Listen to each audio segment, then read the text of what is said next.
Hello，大家好啊！歡迎收睇我嘅視頻。俗語有話：上有天堂，下有蘇杭。今次我就帶大家去睇一下被譽為人間天堂嘅蘇州同埋杭州，進行一次6日5夜嘅蘇杭之旅。我聽朋友講，人生一定要去一次蘇州同埋杭州，見識一下杭州西湖嘅美麗風景，同埋江南古鎮嘅小橋流水，品嚐一下當地人嘅美食文化。而家我身處就係杭州嘅蕭山國際機場啦，一陣我就會搭地鐵返酒店，放低啲行李先。好啦，現在行程開始 ，Let's go！ 喺較早時，我就喺微信嘅小程式裏邊下載咗個杭州地鐵公交車二維碼，日後我出行就唔需要逐次買車飛啦，咁就方便好多。OK， 入閘成功。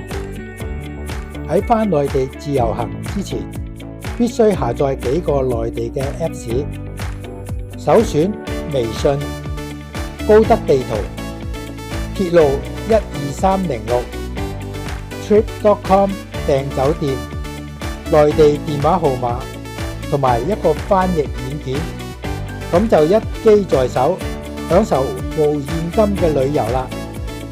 喺酒店放低咗啲行李之後呢，就嚟到呢間餐廳，品嚐咗一碗鴨肉粉絲湯，湯裏邊有鴨胸、鴨腸、鴨腎、鴨血同埋豆腐泡，味道都唔錯㗎。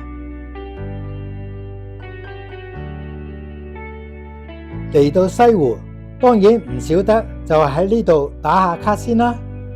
呢度有幾種船係去三潭印月島嘅，呢隻船就係可以喺船內飲茶同埋聽歌，當然船費係比較高一啲。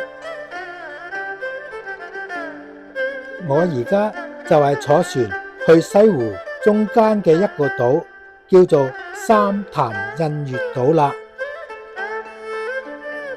喺西湖裏邊有10個代表性嘅景點，包括有柳浪聞鶯、蘇堤春曉、曲院風荷、平湖秋月、斷橋殘雪、花港觀魚、南屏晚鐘、雙峰插雲、雷峰夕照同埋三潭印月10個景點。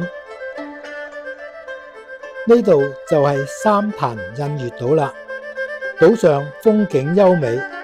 如果喜歡打卡嘅朋友呢，就一定要預留多啲時間啦，因為離關島時間係到下午5點45分。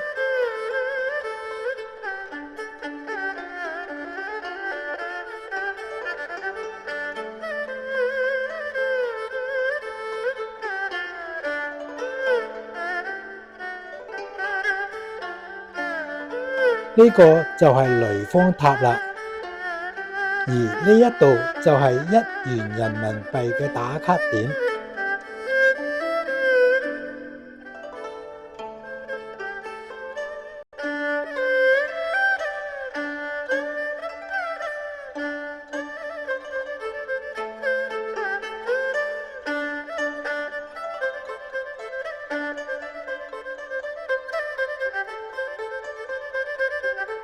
哇！呢個島風景真係好靚，70蚊船飛。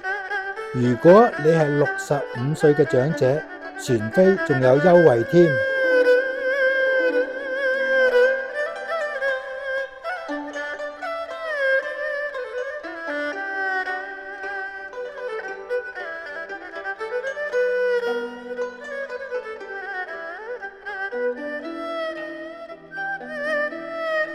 島上有4個碼頭，你可以按指示牌裏邊乘船去你所喜歡嘅景點。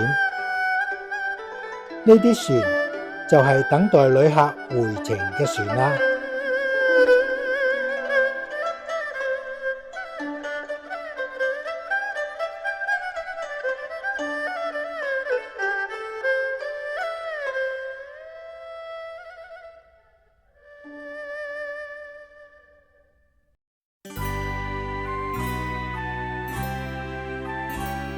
正當日落黃昏嘅時候呢，西湖岸邊另有一番熱鬧嘅景象。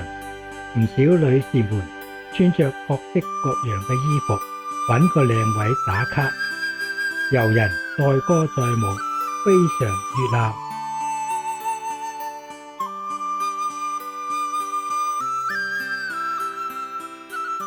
沿着西湖嘅岸邊，呢度有一個市集，係專門賣一啲紀念品同埋手工藝飾物嘅。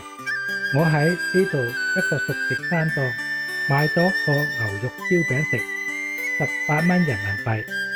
一陣呢度仲有一個音樂噴泉表演，7點半開始。你睇幾多遊客正等待觀看。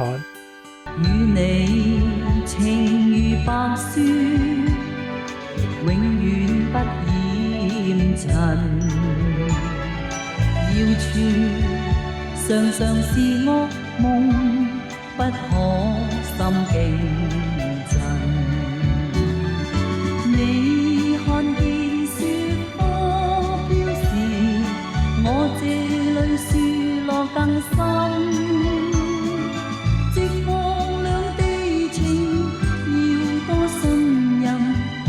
明了真心愛未泯，